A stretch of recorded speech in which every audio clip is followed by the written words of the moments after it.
The Columbia Broadcasting System and its affiliated stations present Orson Welles and the Mercury Theatre on the air in The War of the Worlds by H.G. Wells.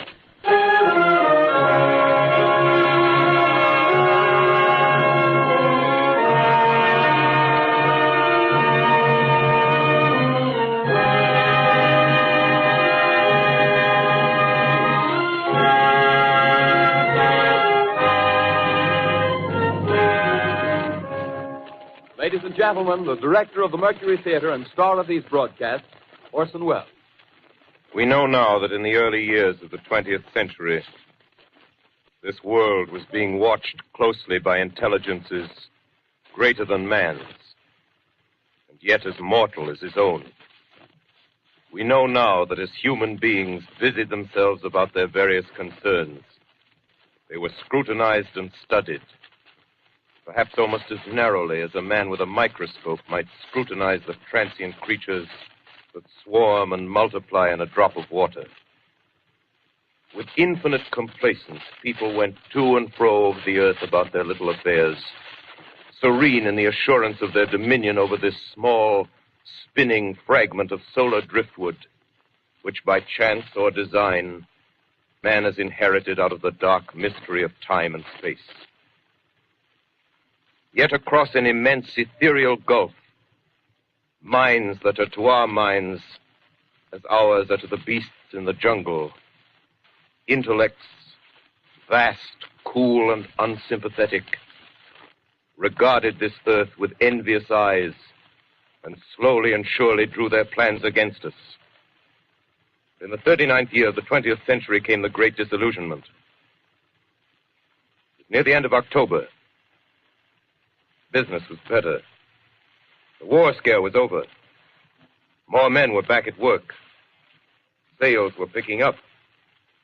On this particular evening, October 30th, the Crosley service estimated that 32 million people were listening in on radios. For the next 24 hours, not much change in temperature. A slight atmospheric disturbance of undetermined origin is reported over Nova Scotia, causing a low-pressure area to move down rather rapidly over the northeastern states, bringing a forecast of rain accompanied by winds of light gale force. Maximum temperature 66, minimum 48. This weather report comes to you from the Government Weather Bureau. We take you now to the Meridian Room in the Hotel Park Plaza in downtown New York, where you will be entertained by the music of Raymond Raquello and his orchestra.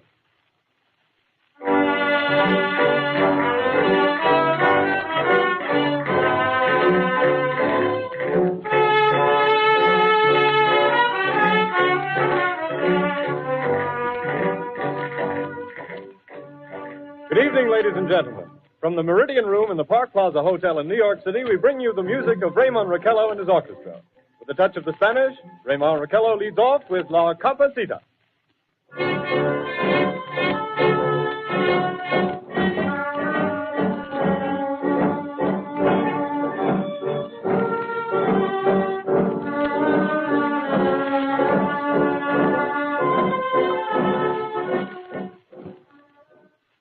Ladies and gentlemen, we interrupt our program of dance music to bring you a special bulletin from the Intercontinental Radio News.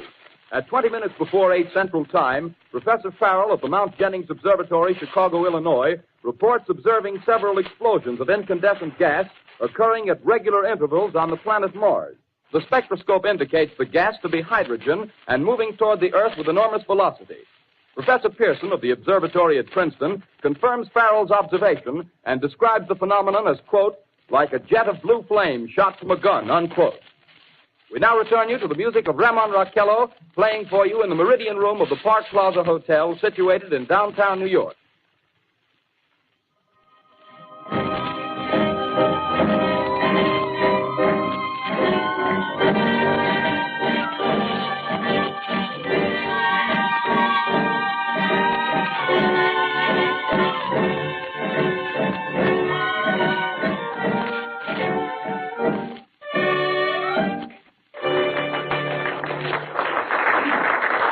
And now a tune that never loses favor, the ever-popular Stardust, Raymond Raquello and his orchestra.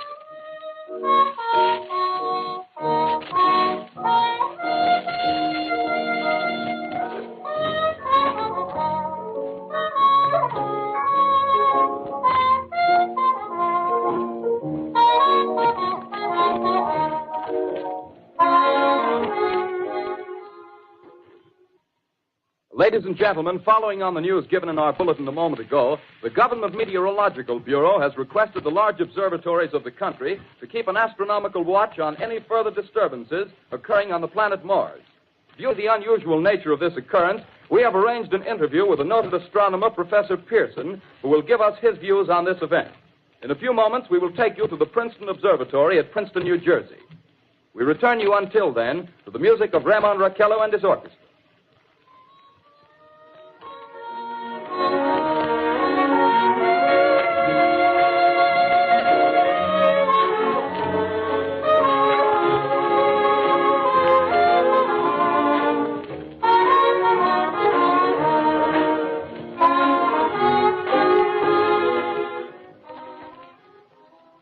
We are ready now to take you to the Princeton Observatory at Princeton, where Carl Phillips, our commentator, will interview Professor Richard Pearson, famous astronomer.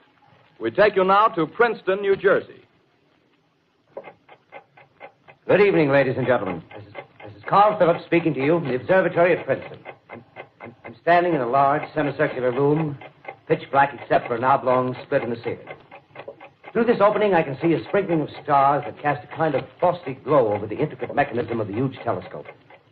The ticking sound you hear is the vibration of the clockwork. Professor Pearson stands directly above me on a small platform, peering through the giant lens. I'll ask you to be patient, ladies and gentlemen, during any delay that may arise during our interview. Besides the ceaseless watch of the heavens, Professor Pearson may be interrupted by telephone or other communications. During this period, he is in constant touch with the astronomical centers of the world. Professor, may I begin our questions? Any time, Mr. Phillips. Professor, would you please tell our radio audience exactly what you see as you observe the planet Mars through your telescope? Nothing unusual at the moment, Mr. Phillips. A red disk swimming in a blue sea. Transverse stripes across the disk. Quite distinct now because Mars happens to be at the point nearest the Earth, in opposition, as we call it. In your opinion, what do these transverse stripes signify, Professor Pearson? Not canals, I can assure you, Mr. Phillips. They... Although that's the popular conjecture of those who imagine Mars to be inhabited. From a scientific viewpoint, the stripes are merely the result of atmospheric conditions peculiar to the planet. Then you're quite convinced, as a scientist, that living intelligence as we know it does not exist on Mars? I say the chances against it are 1,000 to 1. And yet, how do you account for these gas eruptions occurring on the surface of the planet at regular intervals? Phillips, I cannot account for it. By the way, Professor, for the benefit of our listeners, how far is Mars from the Earth? Approximately 40 million miles. Well, that seems a safe enough distance. Just a moment, ladies and gentlemen. Someone has just handed Professor Pearson a message. While he reads it, let me remind you that we are speaking to you from the observatory in Princeton, New Jersey, where we are interviewing the world-famous astronomer, Professor Pearson. One moment, please. Professor Pearson has passed me a message which he has just received. Professor, may I read the message to the listening audience? Certainly, Mr. Phillips. Ladies and gentlemen, I shall read you a wire addressed to Professor Pearson from Dr. Gray of the Natural History Museum, New York. Quote, 9:15 p.m. Eastern Standard Time. Seismograph registered shock of almost earthquake intensity occurring within a radius of 20 miles of Princeton. Please investigate. Signed, Lloyd Gray, Chief of Astronomical Division. Unquote.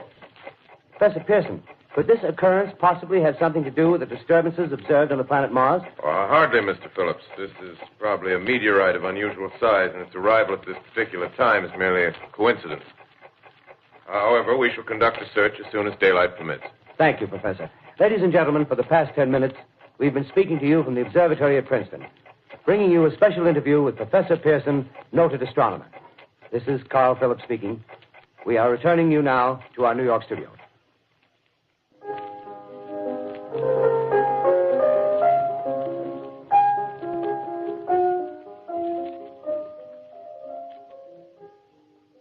Ladies and gentlemen, here is the latest bulletin from the Intercontinental Radio News.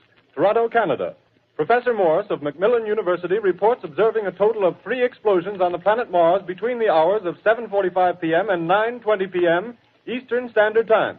This confirms earlier reports received from American observatories. Now, nearer home, comes a special bulletin from Trenton, New Jersey. It is reported that at 8:50 p.m., a huge flaming object, believed to be a meteorite, fell on a farm in the neighborhood of Grover's Mill, New Jersey, 22 miles from Trenton. The flash in the sky was visible within a radius of several hundred miles, and the noise of the impact was heard as far north as Elizabeth. We have dispatched a special mobile unit to the scene, and we'll have our commentator, Carl Phillips, give you a word picture of the scene as soon as he can reach there from Princeton. In the meantime, we take you to the Hotel Martinet in Brooklyn, where Bobby Millett and his orchestra are offering a program of dance music.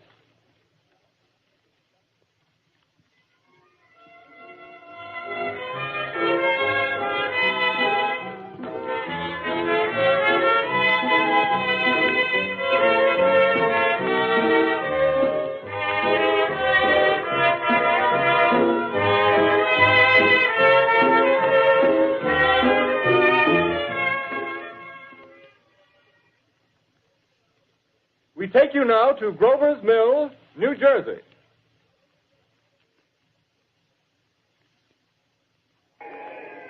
Ladies and gentlemen, this is Carl Phillips again, out at the Wilmot Farm, Grover's Mill, New Jersey. Professor Pearson and myself made the 11 miles from Princeton in 10 minutes. Well, I hardly know where to begin. To paint for you a word picture of the strange scene before my eyes, like something out of a modern Arabian Nights. Well, I just got here. I haven't had a chance to look around yet. I guess that's it. Yes, I guess that's the thing directly in front of me, half buried in a vast pit. Must have struck with terrific force. The ground is covered with splinters of a tree. It must have struck on its way down. But I can see of the object itself doesn't look very much like a meteor. At least not the meteors I've seen. It looks more like a huge cylinder. Has a diameter of, what would you say, Professor Pearson? What's that? What would you say, what's the diameter of this? About 30 yards. About 30 yards. The metal on the sheath is, well, I've never seen anything like it. The color is sort of yellowish white. It's curious.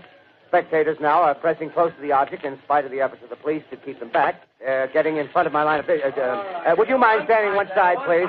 While the police are pushing the crowd back. Here's Mr. Wilmot, owner of the farm here. He may have some interesting facts to add. Mr. Wilmot, would you please tell the radio audience as much as you remember of this rather unusual visitor that dropped in your backyard? A step closer, please. Ladies and gentlemen, this is Mr. Wilmot. Well, I was listening to the radio. Closer and louder, please. Pardon me? Louder, please, closer. Yes. I was listening to the radio and kind of drowsing. That professor fellow was talking about Mars, so I was half dozing and half... Yes, Mr. Wilmot, and then what happened? Well, as I was saying, I was listening to the radio... kind of halfway. Yes, Mr. Wilmot. And then you saw something. Well, not first off. I heard something. And what did you hear? A hissing sound like this. Kind of like a 4th of July rocket. Yes, then what? I turned my head out the window and would have sworn I was to sleep and dreaming. Yes? I seen a kind of greenish streak and then zingo. Something smacked the ground. Knocked me clear out of my chair. Well, were you frightened, Mr. Wilmot? Well, I ain't quite sure. I reckon I was... kind of riled. Well, thank you, Mr. Wilmot. Thank you very much. Yeah, you want me to tell No, that's quite all right. That's plenty. Ladies and gentlemen, you've just heard Mr. Wilmot, owner of the farm where this thing has fallen. I wish I could convey the atmosphere, the background of this fantastic scene. Hundreds of cars are parked in the field in back of us, and the police are trying to rope off the roadway leading into the farm, but it's no use. They're breaking right through. The car's headlights throw an enormous spotlight on the pit where the object's half buried. Now, some of the more daring souls now are venturing near the edge. Their silhouettes stand out against the metal sheen. One man wants to touch the thing. He's having an argument with the policeman. Now, the policeman wins. Now, ladies and gentlemen, there's something I haven't mentioned in all this excitement, but it's becoming more distinct. Perhaps you've caught it already on your radio. Listen, please. Do you hear it? It's a curious humming sound that seems to come from inside the object. I'll move the microphone nearer. Here. Now, we're not more than 25 feet away. Can you hear it now? Professor Pearson. Yes, sir. Can you tell us the meaning of that scraping noise inside the thing? Possibly the unequal cooling of its surface. I say, do you still think it's a meteor, Professor? I don't know what to think. The metal casing is definitely extraterrestrial. Not found on this Earth. Friction with the Earth's atmosphere usually tears holes in a meteorite. This thing is smooth, and you can see its cylindrical Just a minute. shape. Something's happening. Ladies and gentlemen, this is terrific. This end of the thing is beginning to flake off. The top is beginning to rotate like a screw, and the thing must be hollow. He's moving. Keep back there. Keep back there. Keep those men back. Keep back there. Keep those idiots back. Take off. The top's loose. Look out there. Stand back. Ladies and gentlemen, this is the most terrifying thing I've ever witnessed. Wait a minute. Someone's calling someone or something. I can see turning out of that black hole two luminous discs. The eyes, it might be a face, might be almost Good heavens, something wriggling out of the shadow like a gray snake. Now it's another one, and another one, and another one. They look like tentacles to me. Oh, yeah, I can see the thing's body. Now it's large as a bear. It glistens like wet leather, but that face, ladies and gentlemen, it's indescribable. I can hardly force myself to keep looking at it. It's so awful. The eyes are black, and they gleam like a serpent. The mouth is kind of V-shaped with saliva dripping from its rimless lips that seem to quiver and pulsate. And the monster, or whatever it is, can hardly move. It seems weighed down by possibly gravity or something. The thing's rising up now, and the crowd falls back. They've seen plenty. The most extraordinary experience, ladies and gentlemen. I can't find words. Well, I'll pull this microphone with me as I talk. I'll have to stop the description until I can take a new position. Hold on, will you, please? I'll be right back in a minute.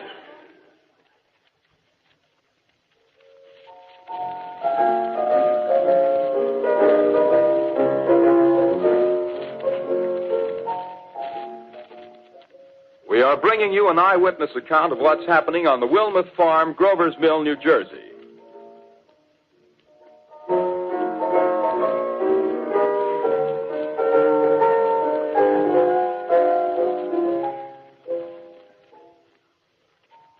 We now return you to Carl Phillips at Grover's Mill. Ladies and gentlemen, am I on? Ladies and gentlemen, here I am, back of a stone wall that adjoins Mr. Wilmuth's garden. From here, I get a sweep of the whole scene. I'll give you every detail as long as I can talk and as long as I can see. More state police have arrived. They're drawing up a cordon in front of the pit. About 30 of them. No need to push the crowd back now. They're willing to keep their distance. The captain's conferring with someone. Can't quite see who. Oh, yes, I believe it's Professor Pearson. Yes, it is. Now they've parted, and the professor moves around one side, studying the object while the captain and two policemen advance with something in their hands. I can see it now. It's a white handkerchief tied to a pole. Flag of truce. If those preachers know what that means, what anything means. Wait a minute. Something's happening. A humped shape is rising out of the pit. I can make out a small beam of light against a mirror. What's that? There's a jet of flame springing from the mirror, and it leaps right at the advancing men. It strikes them head on.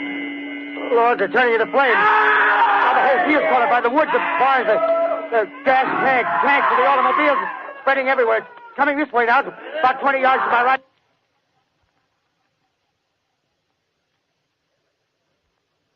Ladies and gentlemen, due to circumstances beyond our control, we are unable to continue the broadcast from Grover's Mill. Evidently, there's some difficulty with our field transmission. However, we will return to that point at the earliest opportunity. In the meantime, we have a late bulletin from San Diego, California. Professor Indelkoffer, speaking at a dinner of the California Astronomical Society, expressed the opinion that the explosions on Mars are undoubtedly nothing more than severe volcanic disturbances on the surface of the planet. We continue now with our piano interlude.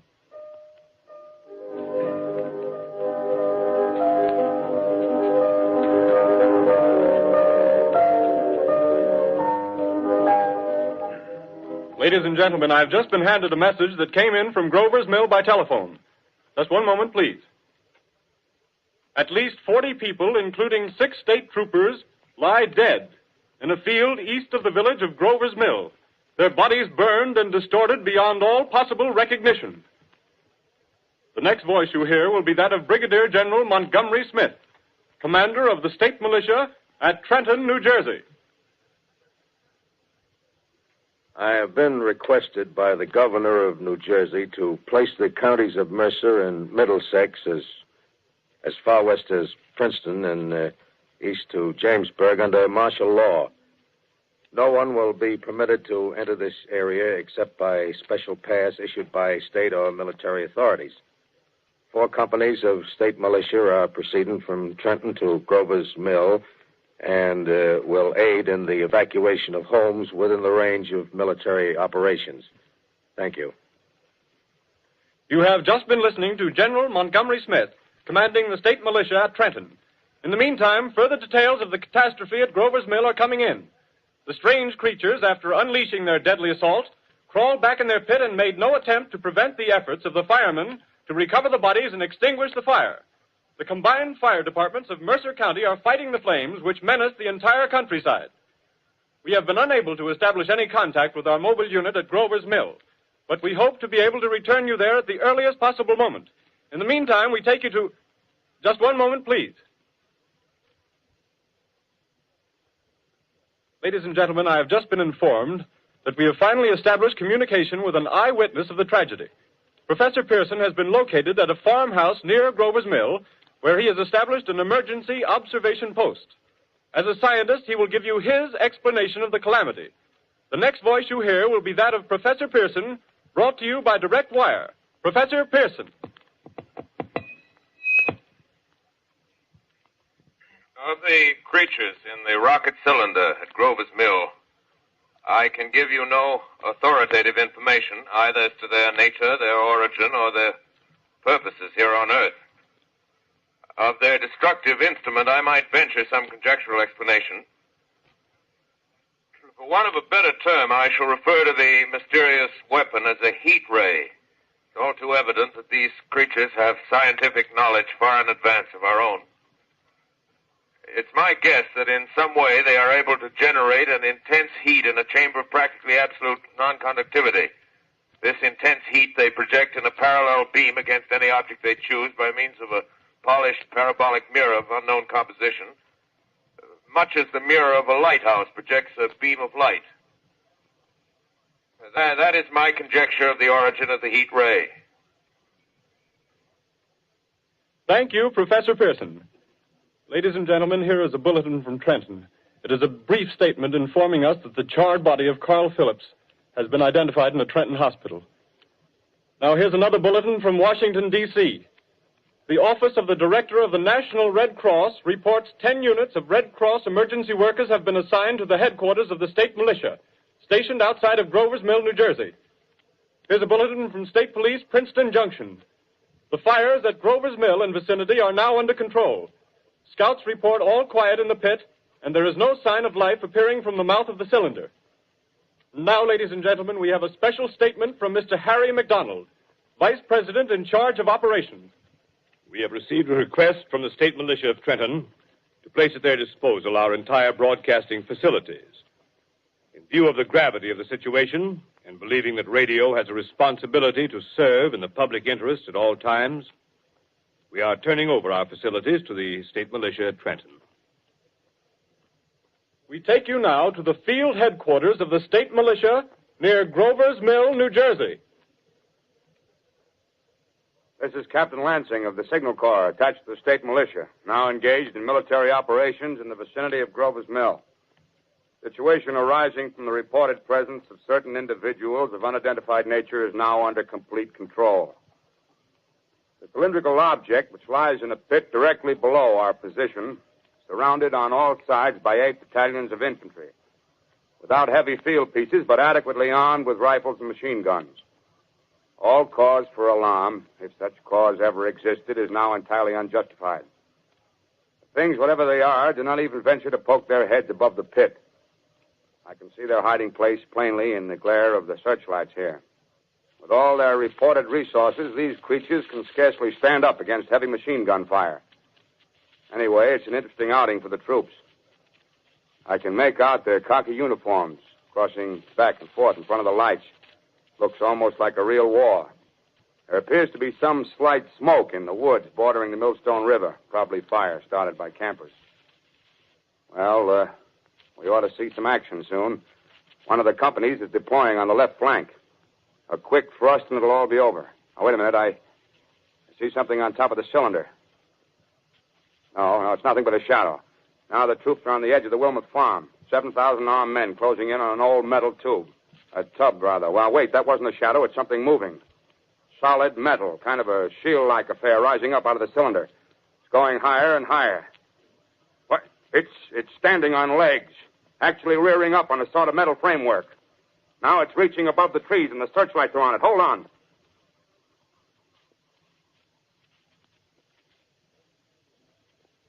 Ladies and gentlemen, I have a grave announcement to make. Incredible as it may seem, both the observations of science and the evidence of our eyes lead to the inescapable assumption that those strange beings who landed in the Jersey farmlands tonight are the vanguard of an invading army from the planet Mars. The battle which took place tonight at Grover Mills has ended in one of the most startling defeats ever suffered by an army in modern times. 7,000 men armed with rifles and machine guns pitted against a single fighting machine of the invaders from Mars. 120 known survivors. The rest strewn over the battle area from Grover's Mill to Plainsboro, crushed and trampled to death under the metal feet of the monster, or burned to cinders by its heat ray. The monster is now in control of the middle section of New Jersey and has effectively cut the state through its center. Communication lines are down from Pennsylvania to the Atlantic Ocean. Railroad tracks are torn and service from New York to Philadelphia discontinued, except routing some of the trains through Allerton and Phoenixville. Highways to the north, south, and west are clogged with frantic human traffic. Police and army reserves are unable to control the mad flight. By morning, the fugitives will have swelled Philadelphia, Camden, and Trenton. It is estimated to twice their normal population. Martial law prevails throughout New Jersey and eastern Pennsylvania.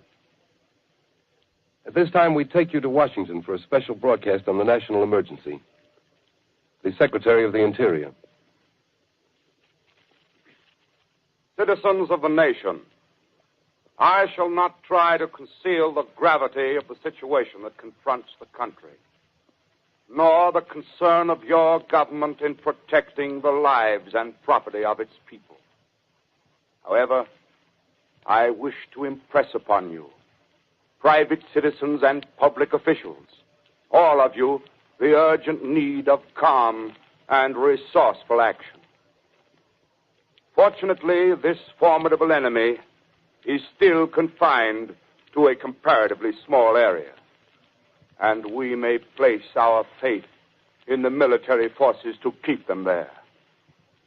In the meantime, placing our faith in God, we must continue the performance of our duties, each and every one of us, so that we may confront this destructive adversary with a nation united, courageous, and consecrated to the preservation of human supremacy on this earth. I thank you. You have just heard the Secretary of the Interior speaking from Washington. Bulletins too numerous to read are piling up in the studio here. We're informed that the central portion of New Jersey is blacked out from radio communication due to the effect of the heat ray upon power lines and electrical equipment. Here's a special bulletin in New York. Cables have been received from English, French, and German scientific bodies offering assistance. Astronomers report continued gas outbursts at regular intervals on the planet Mars. The majority voiced the opinion that the enemy will be reinforced by additional rocket machines. There have been several attempts made to locate Professor Pearson of Princeton, who has observed Martians at close range. It is feared he was lost in the recent battle. Langham Field, Virginia. Scouting planes report 3 Martian machines visible above treetops, moving north toward Somerville with population fleeing ahead of them. The heat ray is not in use, although advancing at express train speed, invaders pick their way carefully. They seem to be making a conscious effort to avoid destruction of cities and countryside. However, they stop to uproot power lines, bridges, and railroad tracks. Their apparent objective is to crush resistance, paralyze communication, and disorganize human society. Here is a bulletin from Basking Ridge, New Jersey. Coon hunters have stumbled on a second cylinder similar to the first, embedded in the Great Swamp 20 miles south of Morristown. Army field pieces are proceeding from Newark to blow up the second invading unit before the cylinder can be opened and the fighting machine rigged. They are taking up a position in the foothills of Watchung Mountains. Another bulletin from Langham Field, Virginia. Scouting planes report enemy machines, now 3 in number, increasing speed northward, kicking over houses and trees in their evident haste to form a conjunction with their allies south of Morristown. Machines also sighted by telephone operator east of Middlesex, within 10 miles of Plainfield. Here's a bulletin from Winston Field, Long Island. A fleet of Army bombers carrying heavy explosive flying north in pursuit of enemy. Scouting planes act as guides. They keep the speeding enemy in sight. Just a moment, please, ladies and gentlemen. We've run special wires to the artillery line in adjacent villages to give you direct reports in the zone of the advancing enemy. First, we take you to the battery of the 22nd Field Artillery, located in the Watchung Mountains. Range 32 meters. 32 meters. Direction 39 degrees. 39 degrees. Fire. 140 yards to the right, sir. Shift range 31 meters. 31 meters. Direction 37 degrees. 37 degrees. Fire.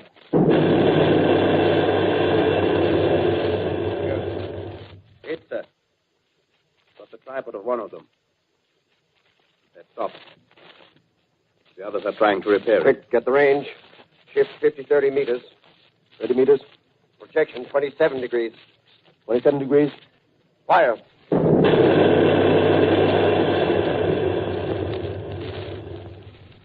Can't see the shell land, sir. Letting off a smoke. What is it? Black smoke, sir. Moving this way. Lying close to the ground. Moving fast. Put on gas masks. Get ready to fire. Shift to 24 meters. 24 meters. Projection 24 degrees. 24 degrees. Fire.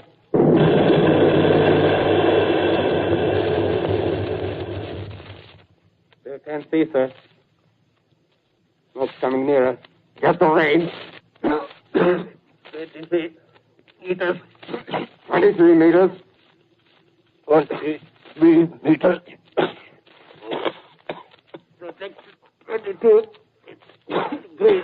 22 degrees.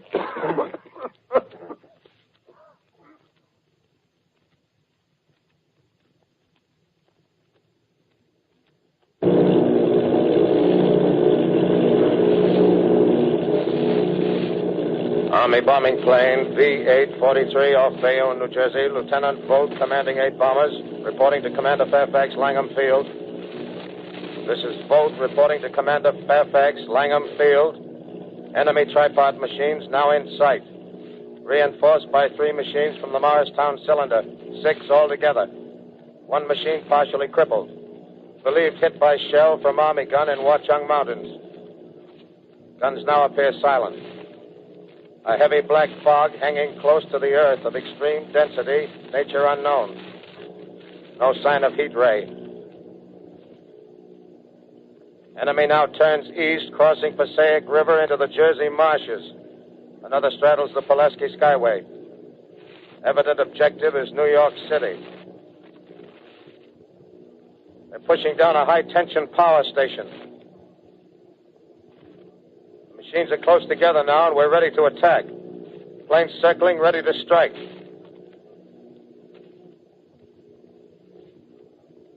A 1,000 yards, and we'll be over the first.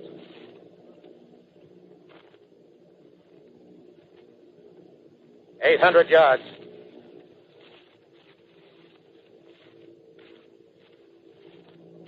$600.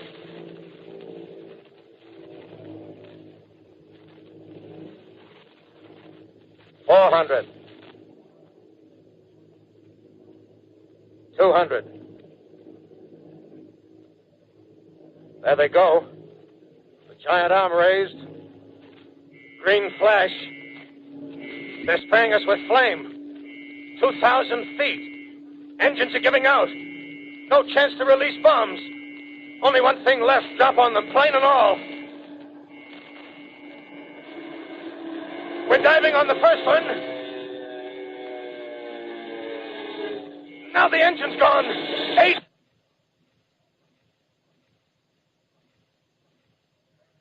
This is Bayonne, New Jersey, calling Langham Field. This is Bayonne, New Jersey, calling Langham Field. Come in, please. This is Langham Field. Go ahead. 8 Army bombers in engagement with enemy tripod machines over Jersey Flats. Engines incapacitated by heat ray. All crashed. 1 enemy machine destroyed. Enemy now discharging heavy black smoke in direction of... This is Newark, New Jersey. This is Newark, New Jersey. Warning. Poisonous black smoke pouring in from Jersey marshes. Reaches South Street. Gas masks useless. Urge population to move into open spaces. Automobiles use routes 7, 23, 24. Avoid congested areas. Smoke now spreading over Raymond Boulevard.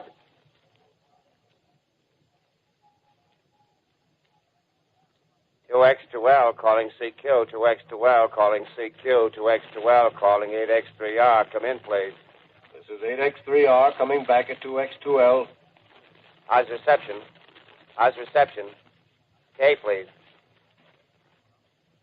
Where are you, 8X3R? What's the matter? Where are you?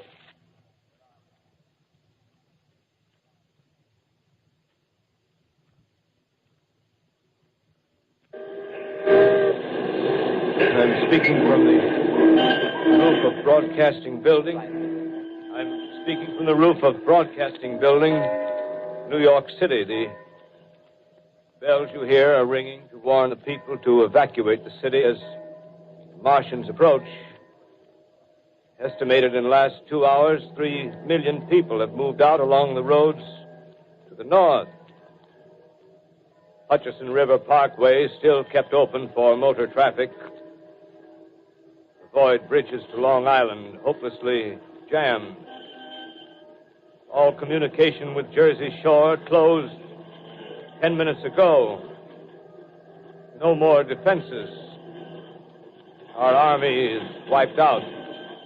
Artillery, Air Force, everything wiped out. This may be the last broadcast.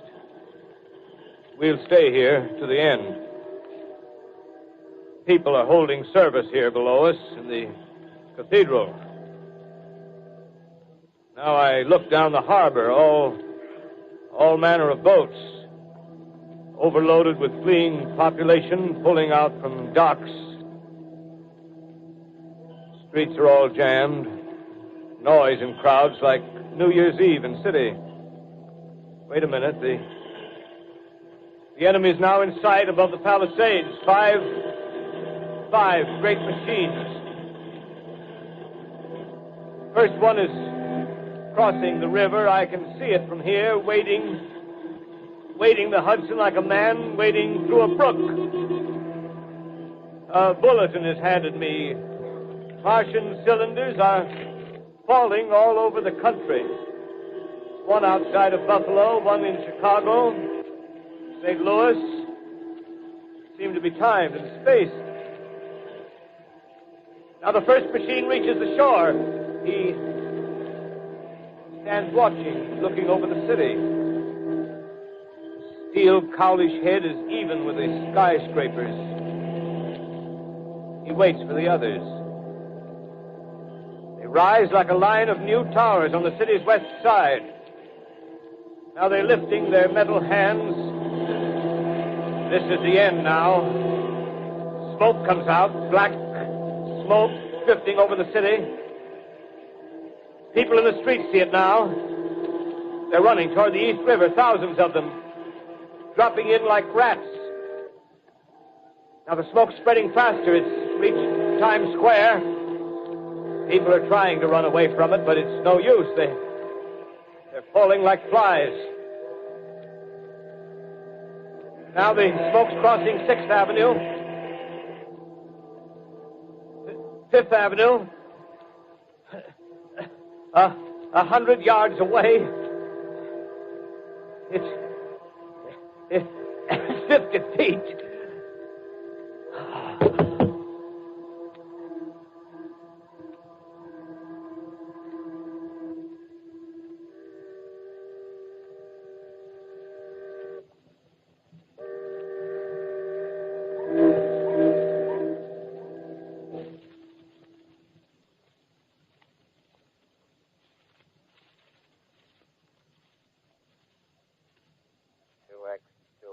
Calling CQ. 2X2L calling CQ.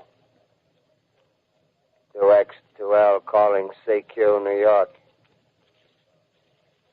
Isn't there anyone on the air? Isn't there anyone on the air? Isn't there anyone? 2X2L.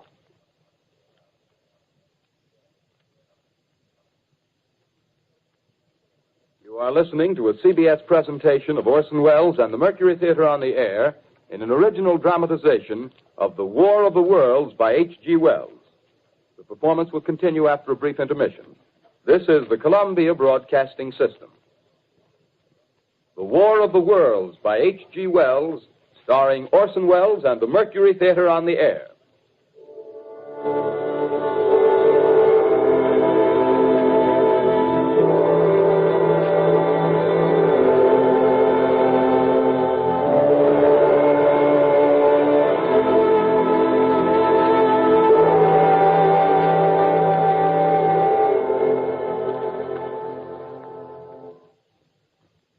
I set down these notes on paper. I'm obsessed by the thought that I may be the last living man on Earth. I've been hiding in this empty house near Grover's Mill, a small island of daylight cut off by the black smoke from the rest of the world. All that happened before the arrival of these monstrous creatures in the world now seems part of another life. A life that has no continuity with the present. Furtive existence of the lonely derelict who pencils these words on the back of some astronomical notes bearing the signature of Richard Pearson. I look down at my blackened hand and I try to connect them with a professor who lives at Princeton and who on the night of October 20th glimpsed through his telescope an orange splash of light on a distant planet. My wife, my colleagues, my students, my books, my observatory, my world. Where are they? Did they ever exist? Am I Richard Pearson? What day is it? Do days exist without calendars? Does time pass when there are no human hands left to wind the clocks? Writing down my daily life, I tell myself I shall preserve human history between the dark covers of this little book that was meant to record the movements of the stars. But to write, I must live, and to live, I must eat. Find moldy bread in the kitchen and an orange not too spoiled to swallow. Keep watch at the window. Time to time, I catch sight of a Martian above the black smoke. The smoke still holds the house in its black coil, but at length there's a hissing sound, and suddenly I see a Martian mounted on his machine, spraying the air with a jet of steam as if to dissipate the smoke. I watch in a corner as his huge metal legs nearly brush against the house. Exhausted by terror, I fall asleep. Morning. Sun streams in the window. The black cloud of gas is lifted, and the scorched meadows to the north look as though a black snowstorm had passed over them. I venture from the house. I make my way to a road, no traffic. Here and there, a wrecked car, baggage overturned, a blackened skeleton. Push on north. For some reason, I feel safer trailing these monsters than running away from them. And I keep a careful watch. I've seen the Martians feed. Should one of their machines appear over the top of trees, I'm ready to fling myself flat on the earth. Come to a chestnut tree. October. Chestnuts are ripe. Fill my pockets. I must keep alive. 2 days I wander in a vague northerly direction through a desolate world. Finally, I notice a living creature. A small red squirrel in a beech tree. I stare at him and wonder. He stares back at me. I believe at that moment the animal and I shared the same emotion. The joy of finding another living being. push on north. I find dead cows in a brackish field, and beyond the charred ruins of a dairy and a silo, remain standing guard over the wasteland like a lighthouse, deserted by the sea. Astride the silo perches a weathercock. The arrow points north. North. Next day, I come to a city. City vaguely familiar in its contours, yet its buildings strangely dwarfed and leveled off as if a giant had sliced off its highest towers with a capricious sweep of his hand. Reached the outskirts, I found Newark. Newark, undemolished but humbled by some whim of the advancing Martians. Presently, with an odd feeling of being watched, I caught sight of something crouching in a doorway. I made a step towards it, and it rose up and became a man. A man armed with a large knife. Stop! Where do you come from? I come from many places. A long time ago, from Princeton. Princeton, huh? That's near Grover's Mill. Yes. Grover's Mill. There's no food here. This is my country. All this end of town down the river. There's only food for one. Which way are you going? I don't know. I guess I'm looking for people. Hey, what was that? Did you hear something just then? No. Only a bird. A live bird. Yeah. You get to know that birds have shadows these days. Say, we're in the open here. Let's crawl in this doorway here and talk.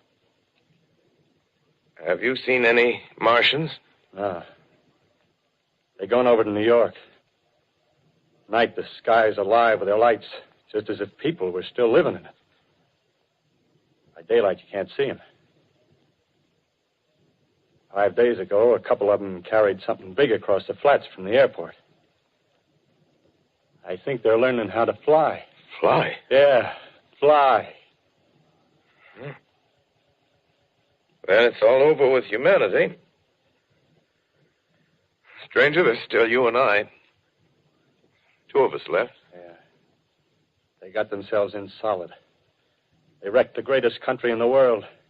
Those green stars, they're probably falling somewhere every night. They've only lost one machine. There isn't anything to do. We're done. We're licked. Where were you? You're in a uniform. Yeah, what's left of it. I was in the militia. National Guard. That's good. There wasn't any war. Any more than there's war between men and ants. Yes, but we're eatable ants. I found that out. What'll they do to us? I thought it all out. Right now, we're caught as we're wanted. A Martian only has to go a few miles to get a crowd on the run. But they won't keep on doing that. They'll begin catching us systematic, like keeping the best and storing us in cages and things. They haven't begun on us yet. Not begun? Not begun. All that's happened so far is because we don't have sense enough to keep quiet. Bothering them with guns and such stuff and losing our heads and rushing off in crowds. No, instead of our rushing around blind, we got to fix ourselves up. Fix ourselves up according to the way things are now. Cities, nations, civilization, progress. Yes, but if that's so, what is there to live for? Well, there won't be any more concerts for 1 million years or so, and no nice little dinners at restaurants. If it's amusement you're after, I guess the game's up. What is there left? Life, that's what. I want to live. Yeah, and so do you. We're not going to be exterminated. And I don't mean to be caught either. Tamed and fattened and bred like an ox. What are you going to do? I'm going on. Right under their feet. I got a plan. We men as men, we're finished. We don't know enough.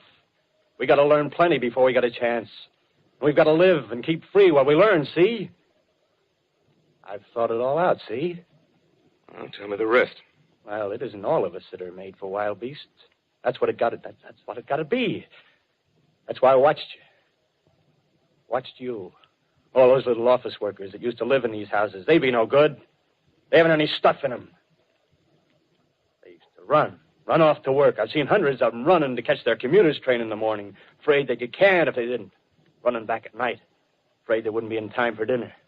Lives insured and a little invested in case of accidents. Yeah, and on Sundays, worried about the hereafter. Well, the Martians, they'll be a godsend for those guys. Nice roomy cages, good food, careful breeding, no worries. Yeah, after a week or so of chasing around the fields on empty stomachs, they'll come and be glad to be caught. You've thought it all out, haven't you? Sure, you bet I have. That isn't all. These Martians are going to make pets of some of them. Train them to do tricks. Who knows, get sentimental over the pet boy who grew up and had to be killed. Yeah, and some maybe, they'll train to hunt us. Oh, no, it's impossible. Yes, they will. There's men who do it gladly. If one of them ever comes after me, by... In the meantime, you and I and others like us, where are we to live when the Martians own the Earth? I got it all figured out. We'll live underground. I've been thinking about the sewers. Under New York, there are miles and miles of them. The main ones, they're big enough for anybody. Then there's cellars, vaults, underground storerooms, railway tunnels, subways. You begin to see, huh? We'll get a bunch of strong men together. No weaklings. That rubbish, out. As you meant me to go. All right. Give you a chance, didn't I? Won't quarrel about that. Go on. Well, we got to make safe places for us to stay in, see? Get all the books we can. Science books. That's where men like you come in, see? We raid the museums. We'll even spy on the Martians. May not be so much we have to learn before... Listen. Just imagine this. 4 or 5 of their own fighting machines suddenly start off. Heat rays right and left. Not a Martian in them. Not a Martian in them, see? But men. Men who've learned the way how. May even be in our time. Gee. Imagine having one of them lovely things with its heat ray wide and free. We turn it on Martians. We turn it on men. We'd bring everybody down on their knees. That's your plan. You, me, a few more of us. We'd own the world. I see. Hey. Hey, what's the matter? Where are you going? Not to your world. Bye, stranger. Well, after parting with the artilleryman, I came at last to the Holland Tunnel, entered that silent tube, anxious to know the fate of the great city on the other side of the Hudson. Cautiously, I came out of the tunnel and made my way up Canal Street.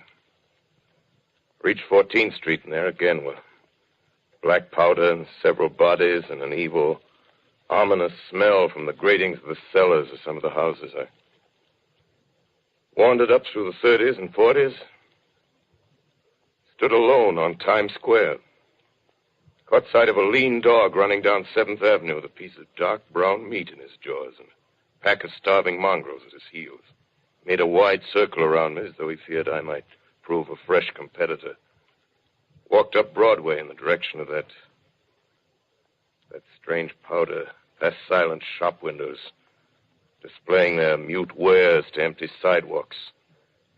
Past the Capitol Theater, silent, dark.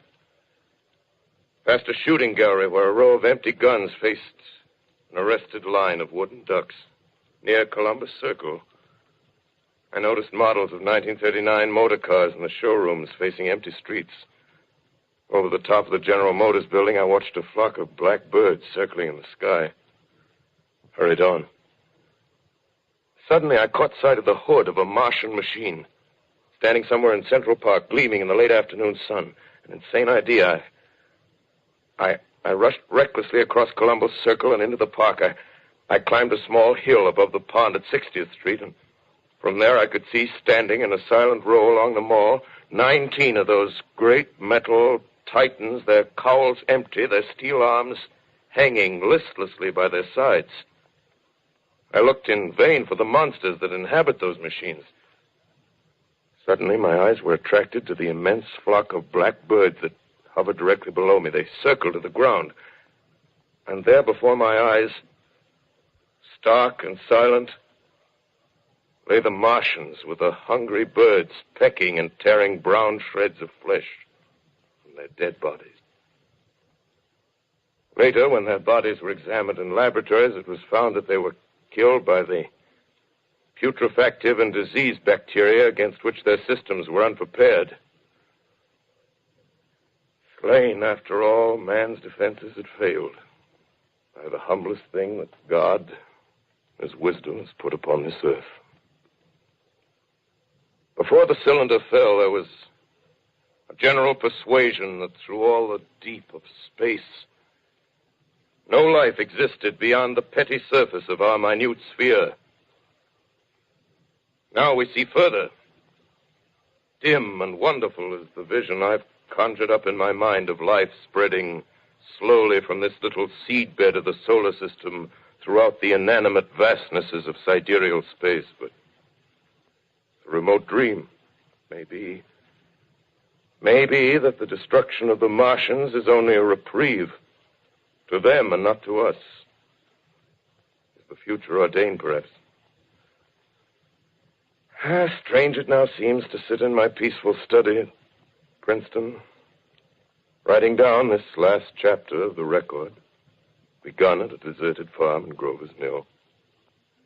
Strange to watch children playing in the streets. Strange to see young people strolling on the green where the new spring grass heals the last black scars of a bruised earth.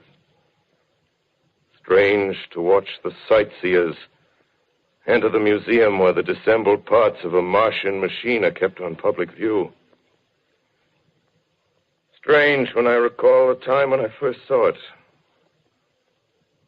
Bright and clean-cut, hard and silent under the dawn of that last great day.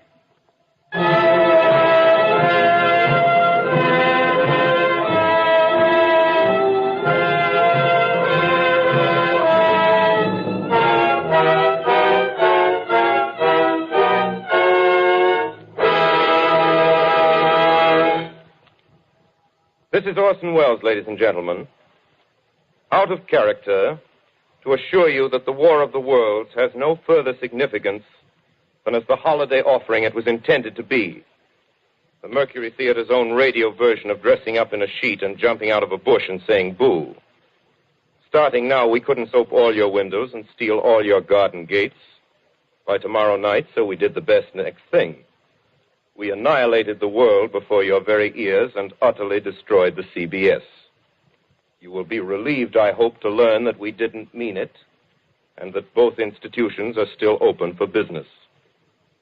So goodbye, everybody, and remember, please, for the next day or so, the terrible lesson you learned tonight. That grinning, glowing, globular invader of your living room is an inhabitant of the pumpkin patch, and if your doorbell rings and nobody's there, that was no Martian. It's Halloween.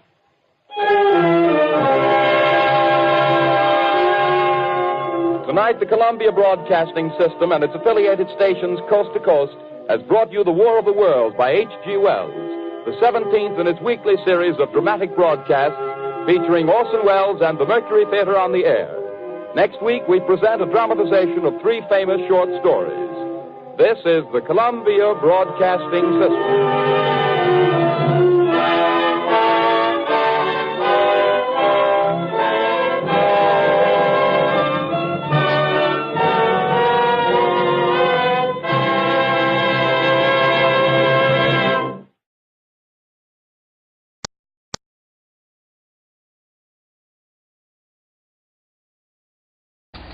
I'm, of course, surprised that the H.G. Wells classic, which is the original for many fantasies about invasions by mythical monsters from the planet Mars,